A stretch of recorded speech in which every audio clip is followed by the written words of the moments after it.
Dr. Tan Wu Meng.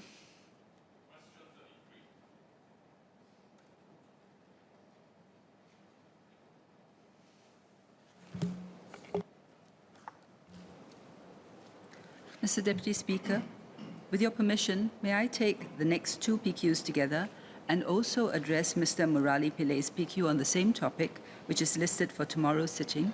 I invite Mr. Pillai to raise any supplementary questions that he may have today and to withdraw his PQ for tomorrow if his queries are addressed. I give my consent.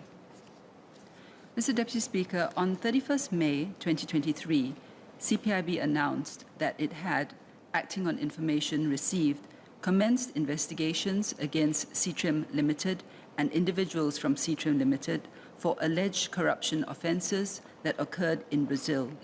Citrim Limited was previously known as Sembmarine Limited, which merged with Keppel Offshore and Marine Limited, or KOM, in February 2023. As investigations are ongoing, it is not appropriate to provide further details at this juncture. CPIB will be interviewing various individuals of interest and reviewing all documentary and other records to which it can gain access. Other than CPIB, we understand that the Brazilian authorities are investigating Citrim, but it would not be appropriate to provide any details or comments at this juncture. CPIB takes this matter seriously. It will investigate the case thoroughly and seek to complete the investigations expeditiously. Dr. Tan asked about the assessed impact on Singapore's reputation. As CPIB's investigations are still ongoing, it would be premature to speculate on the outcome.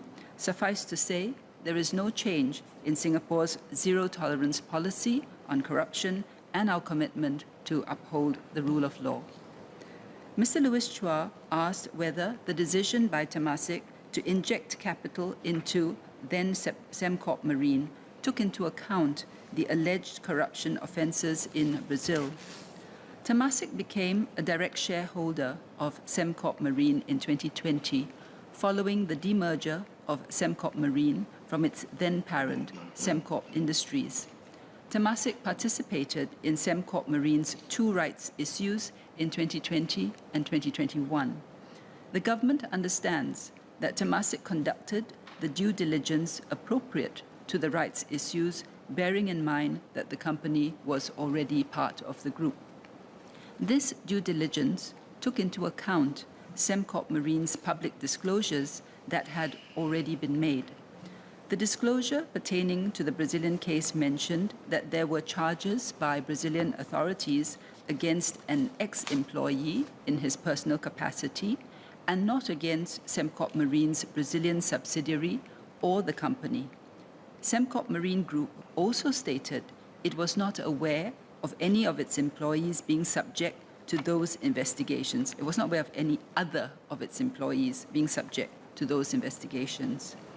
All disclosures in the circulars and offer information statement came with a representation by Sembcorp Marine's board on the accuracy of information and that all material disclosures had been made. Temasek's investments in Sembcorp Marine pursuant to the rights issues, as well as those of all other investors, were based on the information provided in the shareholders' circulars and offer information statement. In the Sembcorp Marine Group's announcements on 3rd July 2019, 8 July 2019, 3rd February 2020, and 21st February 2020, it further stated that it was committed to the highest standards of compliance with anti-corruption laws and does not condone, has not condoned, and will not tolerate any improper business conduct. Based on the available facts and disclosures at that time, Temasek made an independent commercial decision to inject capital into the company. The rights issues were raised during the pandemic to ensure that Sembcorp Marine had sufficient funding to see through its business obligations and complete existing projects, given the downturn of the industry, which was exacerbated by COVID-19.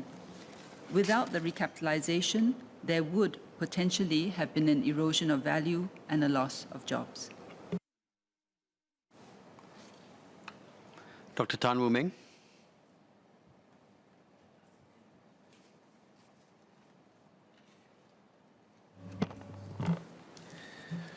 I thank the Minister for her answer. I have two supplementary questions.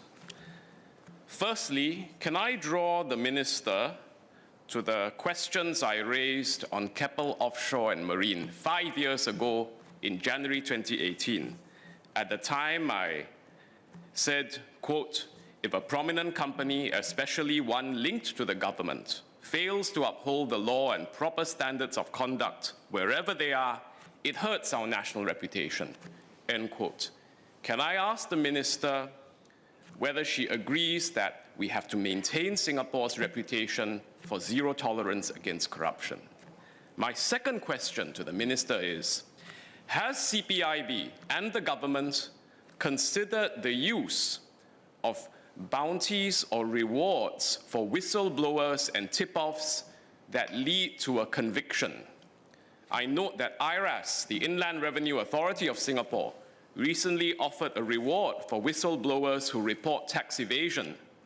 Would CPIB consider a similar approach, especially for cases where Singapore's reputation is at stake?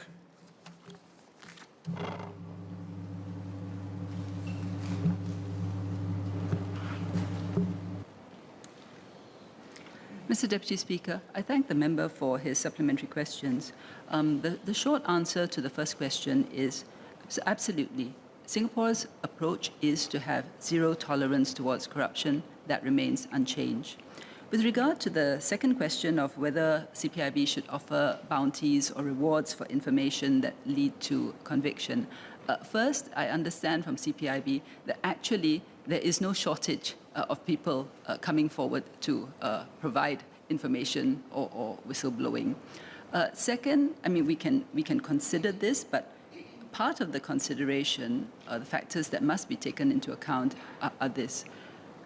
Do you want to incentivize reporting with the lure of gain of a reward, or do you want a system where people whistleblow or make the report or complain because fundamentally they feel that something is wrong and it is the right thing for them to do to make the report or bring this to the attention of the authorities?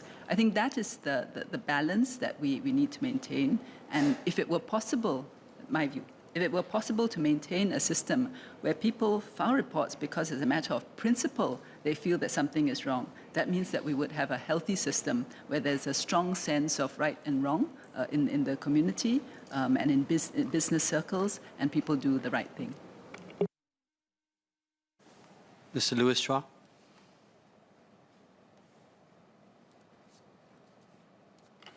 Thank you, Mr. Deputy Speaker. Just one SQ for Minister.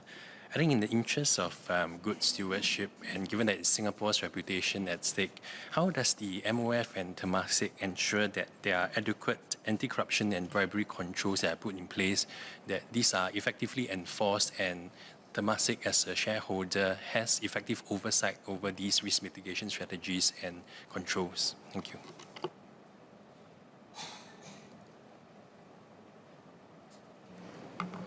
I thank Mr. Chua for what is an important question. First, I mean, he'd asked about MOF and Temasek.